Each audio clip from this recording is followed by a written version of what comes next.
بسم اللہ الرحمن الرحیم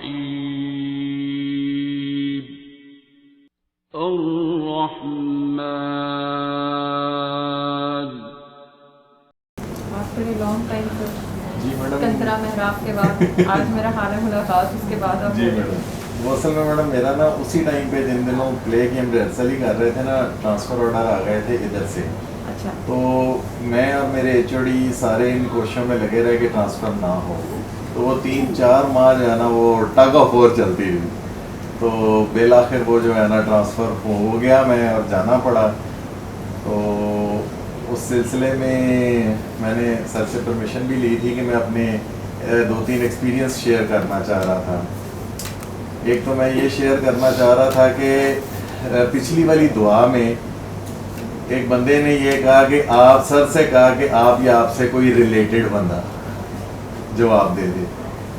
تو مجھے اس وقت میرے اس میں نہیں تھا کہ میں ایک دم ادھر یہاں پہ ٹرانسفارم ہو جاتا, کیونکہ میرے ذہن میں بالکل وہ بات آئی کہ جب حضرت امام حسین علیہ السلام چھوٹے سے تھے اور حضرت عمر رضی اللہ تعالیٰ عنہ کے بیٹے سے لڑ پڑے تو انہوں نے کہا تم تو ہمارے باپ کے نوکر ہو.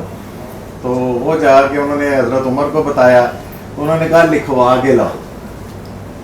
تو اس دن اتنی بڑی سند مل رہی تھی آپ سب کو اور کسی نے جواب نہیں دیا. میرا وہاں سے دل کر رہا تھا کہ میں فون کر کے جواب دوں, مجھے یہ تو سند مل جائے گی کہ میں سر سے ریلیٹڈ ہوں. ٹھیک ہے آپ لوگ ہیں ریلیٹڈ, میرے سے زیادہ ہی ہوں گے, لیکن مجھے وہ سند مل جانی تھی کہ میں سر سے ریلیٹڈ ہوں. تو خیر میں نے سر سے پھر پرمیشن لی. میں کہا سر میں اپنے ایکسپیرینس شیئر کرنا چاہتا ہوں. تو میڈم پہلے تو ٹرانسفر کے حوالے سے ہی شیئر کروں گا کہ میڈم کہنا بہت آسان ہے کہ میں نے معاف کر دیا, یا ایک وقت میں شاید آپ واقعتاً دل سے کر بھی دیتے ہیں, لیکن وہ شاید ایک لیول ہوتا ہے. پھر اللہ تعالیٰ اس سے اگلا لیول ایٹ لیسٹ مجھے ضرور دکھایا اللہ تعالیٰ نے, کہ میں یہ کہتا تھا ہاں میں نے معاف کر دیا, میں نے معاف کر دیا, اور میرے دل میں سکون بھی ہوتا تھا, میں معاف شاید کر بھی دیا ہوا تھا. لیکن جن دنوں میری ٹرانسفر کا سلسلہ چل رہا تھا نا, تو میں ان کا نام نہیں لوں گا, میرے محترم استاد ہی ہیں, تو میں اسے اپنی ہی غلط فہمی کہوں گا. انسان میڈم اپنی غلط فہمی میں ہوتا ہے, اپنے اندر ہی انسان نے نا انٹیگونائزنگ فیکٹرز بنائے ہوتے ہیں. دوسرا شاید ویسا نہیں ہوتا لیکن ہم نے بنائے ہوتے ہیں. تو جس طرح وہ پچھلی والی دعا میں آخری سوال جو ڈاکٹر فاطمہ نے کیا تھا کہ وہ خاتون کہتی ہے کہ کتنی دفعہ معاف کروں, تو اس وقت مجھے یہ احساس ہو رہا تھا کہ ہم بھی کہیں نہ کہیں اسٹیپ پہ ضرور پھنسے ہوتے ہیں کہ یار ان کتنی دفعہ معاف کراں. اب میرے ذہن میں یہ ایک کہہ لیں کہ گرا سی تھی کہ میں جب کئی میں تھا, میں نے وہاں پہ ایم فل کے لیے پہلے اپلائی کیا, تو مجھے انہوں نے کہا جی تم اپلائی نہ کرو, تم ڈپلومے کے لیے اپلائی کرو. میں نے کہا کریکولم ایک ہے, ڈیوریشن ایک ہے, کتابیں ایک ہیں, سب کچھ ایک ہے, وہ ڈپلوما ہے, وہ ڈگری ہے, میں ایم فل میں اپلائی کروں گا. انہوں نے میرا ایڈمیشن ہی نہیں ہونے دیا. میں نے فارماکالوجی میں اپلائی کر دیا, وہاں ہو گیا, انہوں نے مجھے وہاں جانے نہیں دیا. ادھر اس ہیڈ آف ڈپارٹمنٹ کو کہہ دیا کہ اسے داخلہ نہیں دینا. انہوں نے مجھ سے بعد میں معذرت کی, پہلے وہ مجھے جانتے نہیں تھے. اچھا وہ چیزیں بلڈ اپ ہوتی گئیں کئی میں نے پھر اس سے اگلے سال میں داخلہ لے بھی لیا. تو میرے سننے اور کہنے میں یہ آیا کہ ہیڈ آف ڈپارٹمنٹ نے یہ پوچھا کہ یار کیا کروں, اس کو داخلہ دے دیا ہے. تو ان کو ماشاءاللہ بڑے بڑے ذہین لوگ ہوتے ہیں, ان کو کسی نے یہ مشورہ دے دیا کہ داخلہ دے دے, وہ پاس نہ کرنا. تو یہی کیا انہوں نے, 2 سال مجھے خوب رگڑا لگایا, ایوننگ نائٹیں. میں پہلے مارننگ کرتا تھا کیونکہ میری مدر بیمار تھیں, مجھے ان کی دیکھ بھال کے لیے ایوننگ نائٹ ضروری ہوتی تھی. نہیں, انہوں نے مجھے ایوننگ بھی لگائی اور کہا کہ ایم فل نہیں کرنا, چل نائٹاں کر. پھر آہستہ آہستہ, لیکن میڈم جب اللہ کی مدد ہوتی ہے, نائٹ پہ کام ہی کوئی نہ ہونا, کام ہونا بھی تو آنا, آ کے چلے جانا, 10 منٹ کے فاصلے پہ میرا گھر تھا. سلسلہ ایسے چلتا رہا. بہرحال انہوں نے میرا ایگزام پاس نہیں ہونے دیا. تو اچھا میرے ذہن میں یہی رہی کہ جی انہوں نے میرا داخلہ نہیں ہونے دیا, انہوں نے میرا ایم فل نہیں پاس ہونے دیا. اسی دوران مجھے یو ایچ ایس سے جو ہے نا وہ خبر ملی کہ وہاں پہ بھی ایم فل ہو رہا ہے. میں نے ادھر اپلائی کر دیا, میں ادھر چلا گیا. اچھا آدھی سٹوری تو یہاں پہ یہ ہے کہ مجھے وہ والا ایم فل اس لیے اچھا لگتا تھا کہ میں جب وہاں گیا تو میری وہاں پہ ڈاکٹر میمونہ سے ملاقات ہوئی. مجھے یہاں پہ لانے والی ڈاکٹر میمونہ ہے. میں اگر ایم فل کے لیے ادھر نہ گیا ہوتا تو آج میں آپ لوگوں کے ساتھ نہ بیٹھا ہوتا. اچھا میں اس چیز پہ 110% کنٹینٹ تھا کہ اللہ تعالیٰ جو کرتے ہیں بہت اچھا کرتے ہیں, اور اللہ تعالیٰ نے اچھا کیا کہ میرا جو ہے نا ادھر ایم فل اگر کئی میں ہو جاتا تو میں کہاں یہاں ملتا کسی کو بھی. خیر اچھا, اب انہی میرے سینئر پروفیسر صاحب نے میری ٹرانسفر اپنے ساتھ سرجن میڈیکو لیگل کے دفتر کروا لی. اچھا, میں ٹیچنگ والا بندہ ہوں, مجھے ٹیچنگ کا شوق ہے, مجھے ایڈمنسٹریشن کا شوق نہیں ہے, نہ مجھے ایڈمنسٹریشن آتی ہے. میں تو 2 منٹ میں لڑ پڑتا ہوں کیونکہ میرے سے غلط کام برداشت نہیں ہوتا. خیر وہ 4 مہینے ٹگ آف وار چلتی رہی, آنا ہے جانا ہے, آنا ہے جانا ہے, آنا ہے جانا ہے, بالآخر جانا پڑا. اچھا جانا پڑا, میں گیا تو وہ والے پروفیسر وہاں سے ریٹائر ہو گئے, لیکن 1-2 مہینے کے بعد وہ دوبارہ کانٹریکٹ پہ آ گئے. ادھر بھی انہوں نے چارج لے لیا سمس میں ایز پروفیسر, اور وہاں پہ ایڈیشنل چارج لے لیا. خیر وہ جب آئے تو پھر اب میرے پاس 2 رستے تھے, یا تو وہ کہتے ہیں نا کہ tail in between your legs, اور آپ سر نیواں کر کے پھر چلو, تو یا پھر دوسرا راستہ ہے چھوڑو اور جاؤ کہیں پرائیویٹ چلے جاؤ. اس ٹائم پہ میرے ذہن میں تھا کہ میں نے 1-2 جگہ پرائیویٹ پتہ بھی کیا, لیکن پھر میرے سامنے اللہ تعالیٰ نے تیسرا راستہ رکھا کہ بھائی تم نے معاف نہیں کیا ہوا, تم نے اس پروفیسر کو خدا سمجھ لیا ہوا ہے کہ وہ پروفیسر ہی تمہارا ایم فل کا داخلہ روک رہا ہے, اسی میں اتنی پاور ہے کہ وہ تمہیں فیل بھی کروا رہا ہے, اسی میں اتنی پاور ہے کہ وہ تمہاری ٹرانسفر بھی کروا رہا ہے. وہاں پہ مجھے خیال آیا کہ میں کہاں ہوں, میں کون ہوں, اتنا اگر پروسیس میں گزرنے کے بعد بھی اگر میں نے وہی بت بنائے ہوئے ہیں تو دین آئی اسٹینڈ نو ویئر. پھر میں نے, اور میڈم جس طرح سر کہتے ہوتے ہیں کہ سیکنڈ کے 1000ویں لمحے میں نے انہیں یکدم معاف کر دیا. اور آج اللہ کا شکر ہے الحمدللہ اتنی اچھی دوبارہ سے دوستی ہو گئی ہے کہ وہ گھر سے بھی کھانا لے کے آتے ہیں تو ہم اکٹھے بیٹھ کے کھاتے ہیں. تو میری غلطی تھی, میری پرسیپشن غلط تھی, وہ شاید شروع سے ہی ٹھیک تھے. انہوں نے شاید میری ٹرانسفر اس لیے کروائی کہ وہ آنیسٹ ہیں, اور انہیں اپنے ساتھ کام کرنے کے لیے بھی شاید میں بھی شاید ان کے خیال میں آنیسٹ ہی ہوں, تو کوئی ایسا بندہ چاہیے تھا کہ جو ان کے ساتھ ٹیم بن کے چل سکے. تو ایک تو میرا وہ ایکسپیرینس یہ تھا کہ اس دعا کے حوالے سے کہ وہ جو خاتون پوچھتی میں کتنی دفعہ اپنے شوہر کو معاف کروں, تو سر نے اس کا بالکل صحیح جواب دیا تھا کہ ہم نے معاف کرتے ہی نہیں ہیں, ہم پہلے بھی شرطوں کے ساتھ معاف کرتے ہیں. اچھا معاف کر کے دیکھنا ٹھیک ہوں کہ نہیں ہوں, یہ شرطیں نہیں ہوتی ہیں, اللہ کے ساتھ شرطیں نہیں لگائی جا سکتی. آپ نے کرنا ہے تو انکنڈیشنل کرنا ہے. تو ایک تو یہ میرا ایکسپیرینس تھا. دوسرا ایک اور جو پہلی والی بات تھی نا کہ جو خاتون کہہ رہی تھیں کہ ان کے ہسبینڈ نے 7 سال کے بعد شراب دوبارہ شروع کر دی. اچھا یہاں پہ نا میں بڑا پھنسا ہوا تھا, میری بڑی سوئی پھنسی ہوئی تھی کہ میں اگر آپ کہتا ہوں نا میں نے ویٹ ریڈیوس کرنا ہے تو میڈم میں نے 5 دن نا براؤن بریڈ کھائی ہے, ٹھیک ہے, اور اس کے بعد 2 دن سے میں پیزے پھڑکا رہا ہوں. یعنی کہ میرے سے 5 دن سے بھی نہیں آگے گیا تو 7 سال تو ایک عرصہ ہوتا ہے میڈم. میرے تو پیروں تلے زمین نکل گئی کہ 7 سال کے بعد بھی کسی کا وہ ارادہ بدل سکتا ہے. تو میرا تو یہ خیال ہوتا تھا, ایک وہ جوش ملی آبادی کی غزل ہے, اس کے چند شعر ہیں بڑے پیارے سے. وہ کہتا ہے کہ کل شب جو بحر فاتحہ ایک بنت محرمہ پہنچی نظر جھکائے ہوئے سوئے خان کا, زہاد نے اٹھائی جو جھجکتے ہوئے نگاہ, ہونٹوں میں دب کے ٹوٹ گئی ضرب لا الہ, اور پڑھ کر کے فاتحہ وہ جو ایک سمت پھر گئی, ایک پیر کے تو ہاتھ سے تسبیح ہی گر گئی. ٹھنڈے تھے لاکھ حسن کی گرمی سے جل گئے, کرنیں پڑیں تو برف کے تودے پگھل گئے, زاہد حدود عشق خدا سے نکل گئے, انسان کا جمال جو دیکھا پگھل گئے. القصہ عشق حسن کا دیوانہ بن گیا, کعبہ ذرا سی دیر میں بت خانہ بن گیا. اتنا ٹائم لگتا ہے صرف کہ براؤن بریڈ سے پیزے میں آنے میں, اتنا ٹائم لگتا ہے کہ ذرا سی دیر میں کعبہ بت خانہ بن جاتا ہے. تو 7 سال ایک بندے نے, I can't even imagine that. پھر ارادہ بدلا تو وہاں سے مجھے پتا چلا کہ یہ بھی ہماری میں ہوتی ہے کہ میں کہتا ہوں کہ میں آئی کین بیٹ اٹ, تو I can't beat it until and unless اللہ تعالیٰ ہمارے ساتھ شامل ہیں, اللہ تعالیٰ کی نظر ہے, سرکار کی نظر ہے, only then we can beat it, otherwise we can never beat it. اگر میں یہ سمجھتا ہوں نا کہ میں حق سچ کے رستے پہ بھی میں یہ کر سکتا ہوں تو میں ہی مروا جاتی ہے, میں نہیں کر سکتا. I am nothing, surrender.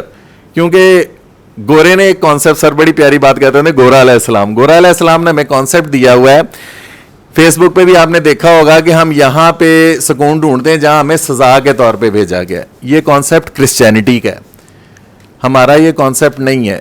ہمیں یہاں پہ یا تو آپ کہہ لیں کہ ٹیسٹ کے طور پہ بھیجا گیا ہے, یا پھر ڈاکٹر کرن آئی ہیں آج, انہوں نے بڑی خوبصورت ایک ویڈیو شیئر کی تھی کہ جس کا آخری شعر بہت پیارا تھا, میں نے اپنا سٹیٹس بھی لگایا تھا کہ محو تسبیح تو سبھی ہیں مگر ادراک کہاں, زندگی خود ایک عبادت ہے مگر ہوش نہیں. کہ زندگی ایک عبادت ہے, اب اس کو ہم نے کیسے گزارنا ہے, رو کے گزارنا ہے, ہنس کے گزارنا ہے, یہ بس ہے. اور پھر دین اگین کہ چوائس ہے. گورے نے ایک اور ہمیں کانسیپٹ دیا ہوا ہے فری ویل کا. فری ویل اگر ہونا تو میں تو یہاں سے پار اڑاؤں اور اڑ جاؤں. فری ویل نہیں ہے, چوائس ہے. لیکن چوائس میں ہم فری ہو سکتے ہیں, اس کے کانسیکوینسز میں ہم فری نہیں ہیں. وہ پھر چوائس ہمیں بھگتنی پڑے گی. وہ آئدر وے ہمیں, اگر ہم صحیح طریقے سے, پھر وہی بات ہے کہ صحیح طریقے کو بھی اگر ہم اپنی میں شامل کر کے کرتے ہیں پھر بھی مر گئے.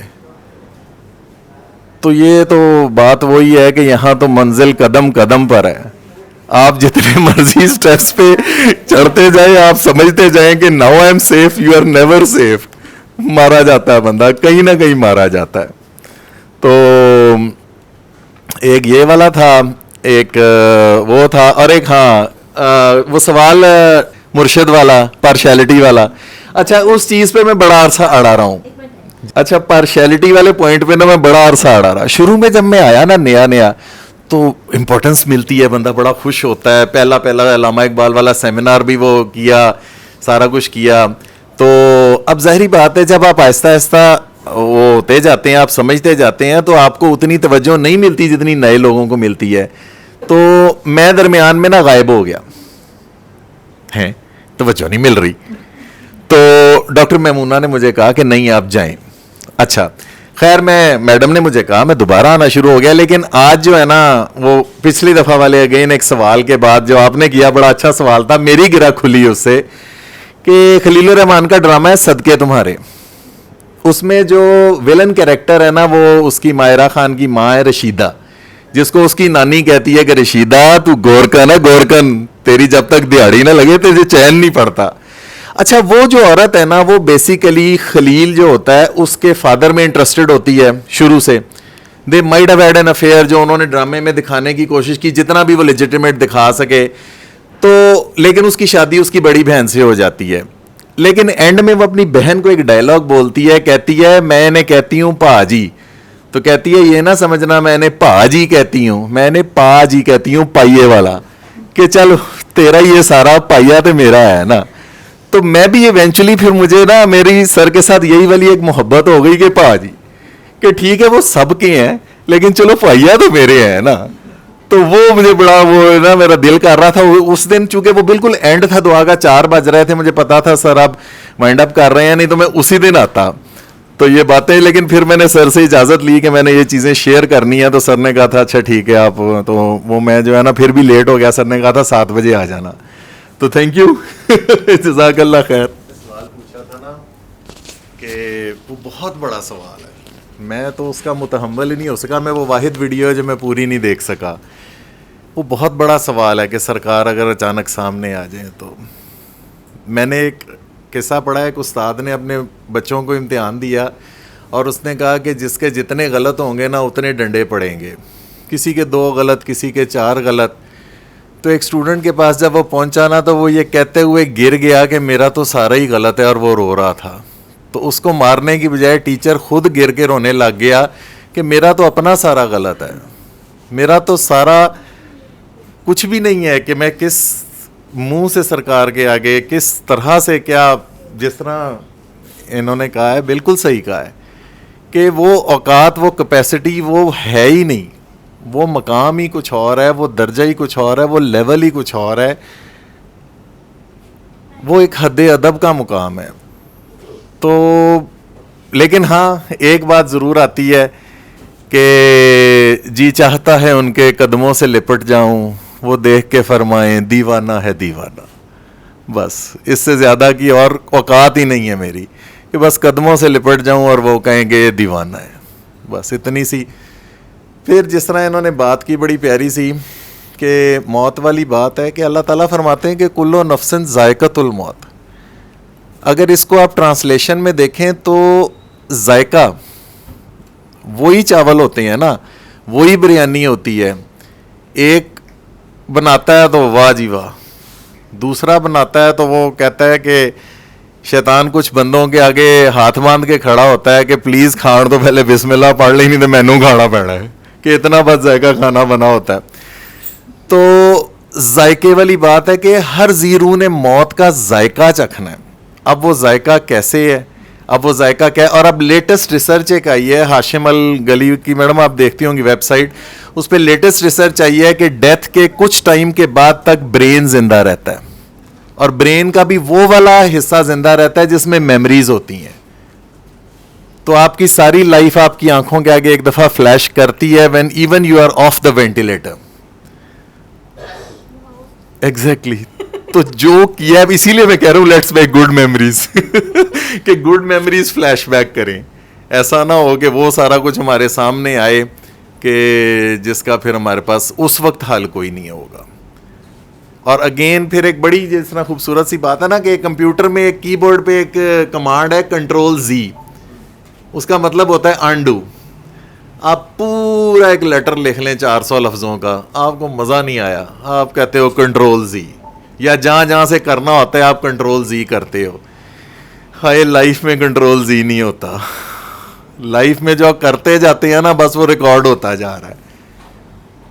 میں اس وقت apparently I am 50 years old, لیکن ابھی بھی میں اپنے آپ کو وہی بچہ سمجھتا ہوں کہ جب سے میں نے ہوش سنبھالا ہے, جو میں اپنی ماں کے ساتھ شرارتیں کرتا تھا یا نانا نانی کے ساتھ کرتا تھا, وہ چیزیں ذہن میں رہتی ہیں.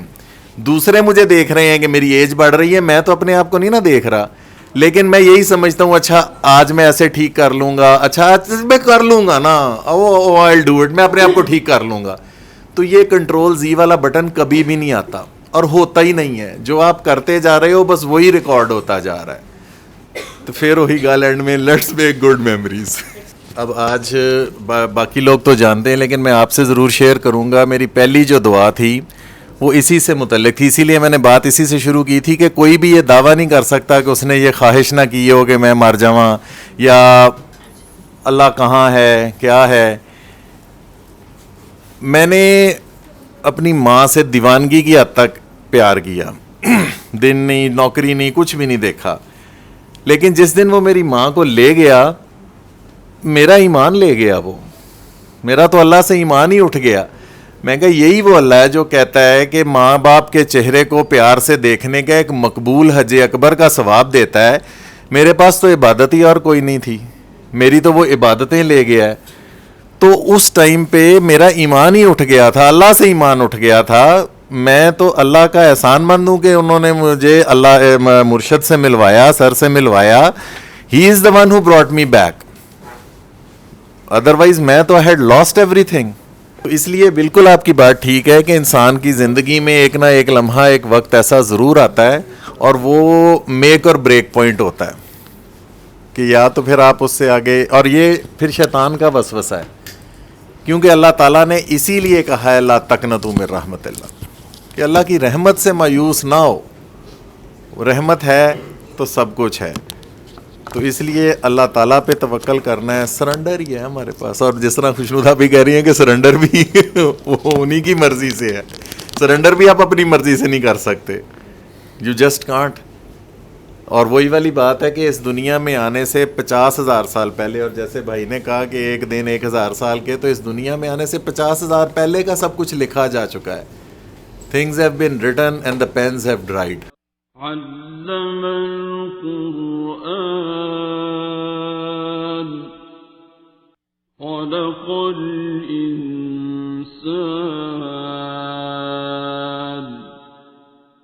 علمه البيان